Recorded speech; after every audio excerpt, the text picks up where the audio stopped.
Starszy kapitan Tomasz Komoszyński, oficer prasowy komendanta powiatowego Państwowej Straży Pożarnej w Nowym Dworze Gdańskim. W ubiegłym tygodniu na terenie powiatu nowodworskiego jednostki ochrony przeciwpożarowej podjęły 5 interwencji. W środę 21 stycznia doszło do kolizji drogowej w miejscowości Starocin. Kobieta kierująca samochodem osobowym straciła panowanie nad pojazdem i wjechała do przydrożnego rowu. Na szczęście nie odniosła obrażeń, więc nasze działania ograniczyły się jedynie do zabezpieczenia miejsca zdarzenia. Do 2 groźnych zdarzeń doszło w środę 23 stycznia. W godzinach porannych otrzymaliśmy zgłoszenie od mieszkanki ulicy Żeromskiego w Nowym Dworze Gdańskim o włączeniu się czujki tlenku węgla w jej mieszkaniu. Dyżurny natychmiast polecił przewietrzyć i opuścić mieszkanie. Pomiar dokonany przez dowódcę potwierdził pojawienie się tlenku węgla w powietrzu. Wydaliśmy zakaz użytkowania piecyka gazowego i nakazaliśmy dokonanie przeglądu instalacji kominowej i wentylacyjnej. Warto tu zaznaczyć, że czujka czadu zamontowana w mieszkaniu z pewnością uratowała życie osób w nim przebywających. Do drugiego zdarzenia doszło w Kmiecinie. Tam w jednym z budynków wielorodzinnych przy ulicy Żuławskiej doszło do pożaru poddasza i dachu. Mieszkańcy zauważyli płomienie jeszcze we wczesnej fazie i szybko zawiadomili stanowisko kierowania komendanta powiatowego. Już po kilku minutach udało się ewakuować mieszkańców i opanować ten pożar.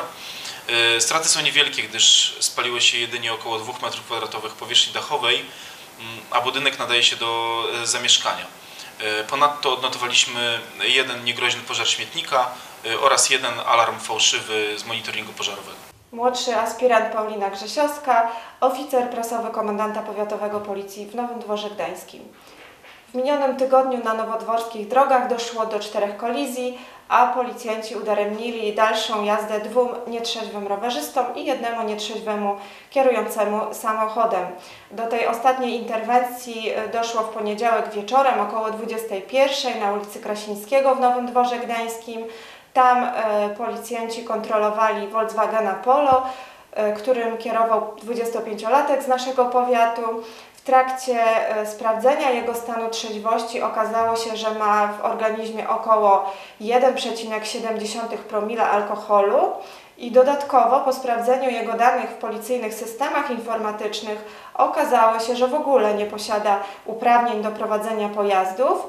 Policjanci uniemożliwili mu dalszą jazdę i niebawem jego sprawa trafi do sądu. Nie uniknie również odpowiedzialności za kierowanie pojazdem pomimo braku uprawnień.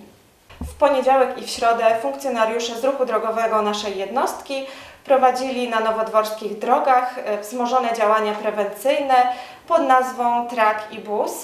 W ich trakcie sprawdzali poruszające się po drogach busy, autobusy i samochody ciężarowe, m.in. pod kątem ich stanu technicznego, wyposażenia i dokumentacji, a kierowców pod kątem ich stanu psychomotorycznego.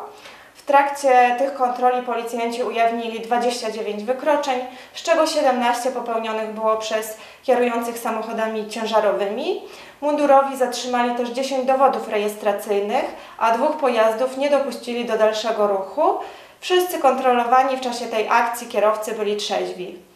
Kilkunastodniowa praca operacyjna policjantów z Wydziału Kryminalnego naszej jednostki zakończyła się zatrzymaniem na terenie Trójmiasta mężczyzny podejrzewanego o dokonanie nawet kilku włamań i kradzieży na terenie powiatu nowodworskiego. Kryminalni już od jakiegoś czasu przypuszczali, że mężczyzna może zajmować się nielegalną działalnością, a te przypuszczenia potwierdziły się w poniedziałek w trakcie zatrzymania tego 27-latka na terenie Trójmiasta. W trakcie przeszukania pomieszczeń piwniczych zajmowanych przez mężczyznę policjanci znaleźli szereg przedmiotów pochodzących m.in. z kradzieży i włamań na terenie powiatu nowodworskiego. Wśród tych przedmiotów były dokumenty, karty bankomatowe, biżuteria, sprzęt multimedialny, elektronarzędzia i rowery. W tym samym pomieszczeniu policjanci znaleźli 2 zawiniątka z marihuaną i amfetaminą w środku. Dziś już wiemy, że mężczyzna prowadził swą działalność przez ostatnie kilka miesięcy. Podejrzewamy go m.in. o okradzenie budynku świetlicy środowiskowej w Jezierniku, 2 włamania w tej samej miejscowości, a także okradzenie 2 samochodów na terenie powiatu nowodworskiego. Łączna wartość utraconych tylko w przypadku tych przestępstw przedmiotów to około 40 000 złotych. Ustaliliśmy też, że zbyt na te przedmioty, na kradziony sprzęt mężczyzna znajdował na bieżąco pośród swoich znajomych, a także za pośrednictwem portalu internetowego i aukcji internetowych.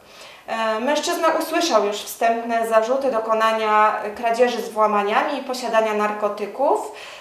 Dalej pracujemy przy tej sprawie, ustalamy, z jakimi przestępstwami mógł mieć jeszcze związek, a na wniosek malborskiej prokuratury sąd zastosował wobec tego 27-latka 3-miesięczny areszt.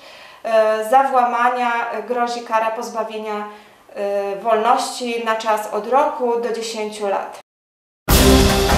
TV Regionalna 24.pl, TV Malbor, TV Sztum, Żuławy i Mierzeja 24.pl.